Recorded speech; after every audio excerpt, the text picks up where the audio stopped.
Have you got damage or a hole in your ceiling or wall like any of these? Well, today on Fix It with Fowler, I'm going to show you how to easily fix it and end up with a flawless finish.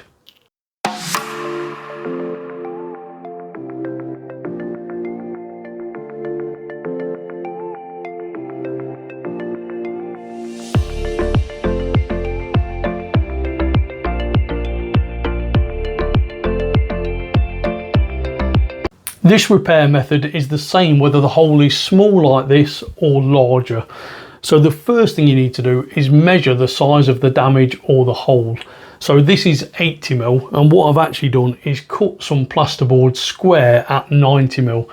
Now I've not got anything to cut this in a circular hole, hence this piece of plasterboard. So once you've cut a piece of plasterboard bigger than the damage itself, you can then get that, hold that up to the ceiling and make sure that you cover any of the damaged area. You can then get yourself a pencil, draw around the edges, and while you've got the plasterboard still in place, if you make a mark on the plasterboard and a mark on the ceiling, you'll know that when you come to offer this plasterboard back up into the hole, if you line both them up, that'll be the way the plasterboard sits. So now that's the ceiling all marked, and we're now ready to cut this hole out. And you've got a few options. You could use something like this. This is a plasterboard saw or a drywall saw, and that's pretty good, easy to use. However, it can cause damage to the edge of the existing ceiling. What I like to use is one of these multi-tools with a universal blade, and it'll give you a real good fine cut. However, before you start, make sure you've got the right PPE on, and if you're working above yourself like this, you're going to end up with a lot of dust and debris come down, so it's important you look after your eyes. Check behind the plasterboard for any wires or pipes. You can now begin to cut out the damaged part of the ceiling.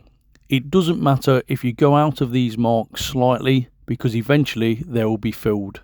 Once you have cut round all of the sides of the damaged part of the ceiling, you can then remove this, ready for the next stage.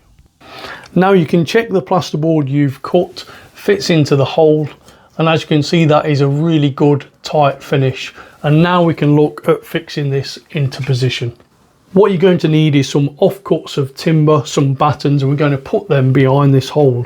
But before we do that, there's a few top tips.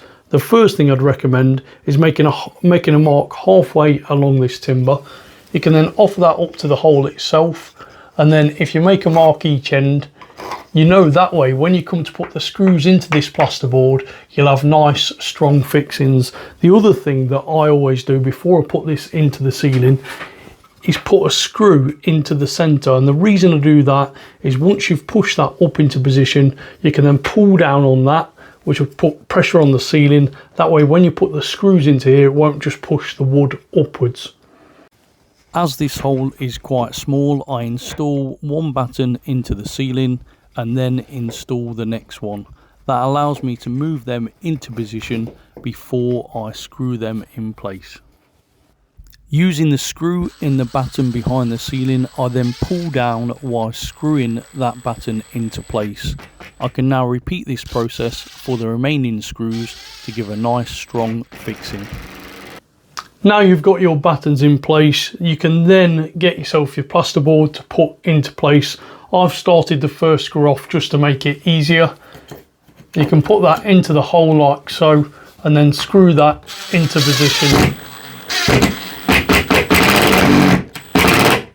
Now one thing I will recommend is that once you've put all these screws in, go over it with a manual screwdriver and just ensure that they're all nice and tight and actually sunk into the existing plasterboard and the new plasterboard. That way when you come to fill it, you won't end up catching your knife on any of these screws. Before we can apply the filler to the ceiling, then what you're going to need is some of this plasterboard jointing and repair tape. Now the reason we apply this around the edges is to prevent any movement and cracks in the future. It's really simple to apply. The tape is self-adhesive, so that means you can apply it directly to the ceiling.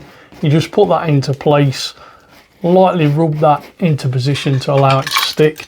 Get yourself a knife or a sharp scraper, run that along the edge, and that is as simple as it is. And then you just need to repeat that on all four sides.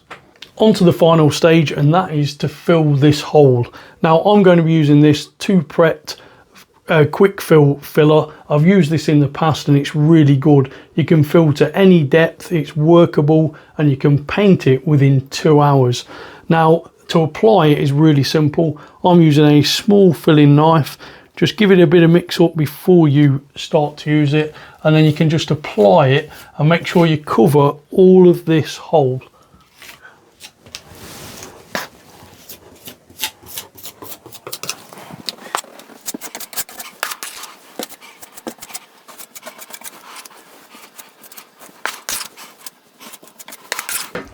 So once you've done that, you can then move on to a larger filling knife like this, and that will allow you just to go over this and roughly flatten it. Now, although you can do this in one stage as per the filler guidelines, I like to do this in 2 stages. So the first one I like to put over, cover the tape, cover the hole and leave it at that. Then the next stage you can then feather that in around the edges, give it a real light coat of filler, and when you sand it you'll end up with a really good finish. So once you go over this and you're happy with it, you can then leave that and come back at a later date. Have you subscribed to my channel? Well, if not, why not? You are missing out on loads of great DIY content, all designed to give you the confidence, knowledge to carry out these tasks by yourself and save you some money along the way. So if you're finding this video helpful or useful, please give this video a thumbs up, leave me a comment, and I'll see you for more great videos. Before you apply the second coat of filler, the first thing you need to do is remove any high spots of this area that you've filled, and the best way to do that is to sand it. Now this filler is a fine surface filler, which means you only need a fine grit sandpaper, something like a 240 grit. Go over it front to back, left to right, in multiple directions. Make sure you use nice long sweeping strokes, and that way you'll get a good finish, and it will allow you to then put the second coat of filler on. So again, using the same filler, we're going to use the same method. Apply from the center working outwards, because what we're trying to do now is actually feather this in to the remainder of the ceiling. Although this will sit slightly proud, we're going to feather that in, and really when you stood on the floor you won't be able to see this.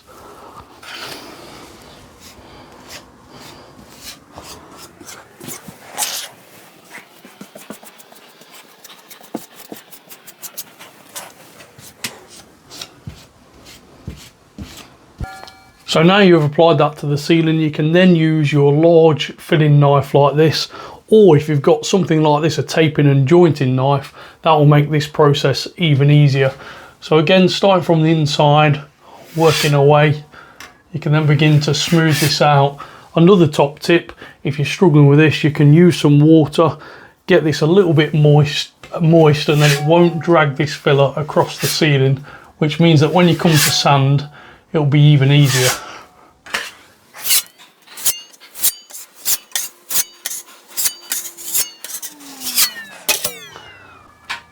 So once you're happy with that and you think you'll get away with being able to sand that and feather it in, you can leave that again to set. And like I said before, I'm going to leave this for a couple of hours to ensure it's fully cured before I give it a final sand.